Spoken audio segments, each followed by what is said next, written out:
Cum vedeți dezvoltarea Bisericii Ortodoxe, de bună seamă română, în acest context? Suntem în 2007. Este anevoios să folosim cuvântul dezvoltare. Da. Pentru că împrejurările în care ne aflăm noi, și mai ales cum bine ați subliniat, de început, este primul an în care ne găsim acum în Europa,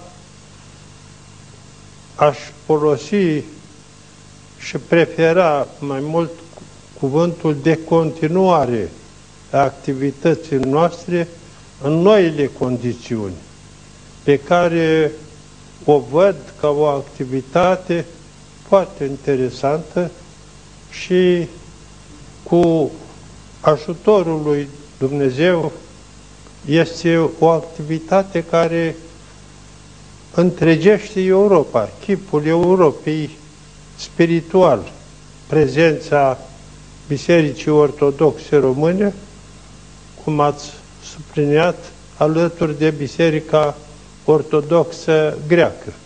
Acest câștig în pondere ar putea conduce, există temeri în sensul ăsta și de aceea îmi permit să vă întreb, ar putea conduce la asperități cu celelalte biserici europene, Biserica Catolică, neoprotestanții, protestanții, iată, partea de nord europeană este practic dominată de Biserica Protestantă, anglicanii. Cum vedeți conviețuirea ecleziastică într-un tărâm deja globalizat? Poate să fiu subiectiv acum, dar nu am teamă, pentru că ne aflăm, Biserica Ortodoxă Română, cu aceste biserici, într-o colaborare din 1960 și ceva, adică prin Conferința Bisericilor Europene. Biserica noastră a fost fondatoare a acestei conferințe numită Bisericilor Europene, în care intrau toate bisericile cu aceleași drepturi și din răsărit și din Occident. Și va onora anul viitor, în luna septembrie, adunarea va onora Sibiul, cu capitala Europei, Conferința Bisericilor Europene. Ați adus în discuție, iată, ceva ce așează România pe un plan foarte important în Europa, Sibiu, capitală culturală europeană.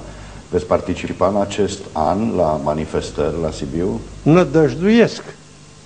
Ar fi Nădăjduiesc cu bucurie chiar. Să sperăm că Ministrul Culturii și Cultelor vă va avea în vedere. Sigur că da, până acum nu cunosc, dar sunt foarte optimist în reușita drumului și în reușita drumului nostru în Europa, ca Biserică Ortodoxă. Adică mergem și ne întâlnim cu prieteni, cu cunoscuți. E foarte important lucrul acesta psihologic. Noi mirenii, după cum vă amintiți, în acel mirific mai 1999, am strigat din tot sufletul unitate atunci când am avut bucuria de a vă vedea împreună cu Sfântul Papa Ioan Paul al II-lea aici la București, în grădina Maicii Domnului. De bună seamă, dacă se unește o Europa cu atâtea și atâtea diferende în istorie, ar fi o mare șansă, așa aș vedea eu, de exemplu, ca și bisericile creștine să se reunească, să fim iarăși toți împreună, așa cum am strigat aici la București, pe câmpia de la Podul Izvor, cea de la Piața Unirii și așa mai departe. Așa este. Este o dorință foarte vie și este o frumusețe de gândire sufletească ce planează activitatea aceasta a Europei, de Uniune Europeană. Papa de vie memorie Ioan Paul al II-lea a avut un rol extraordinar de mare în lucrul acesta și prin cutezanța pe care au avut-o de a face vizită și bisericilor ortodoxe și mai ales prin iubirea care ne-a acordat-o nouă.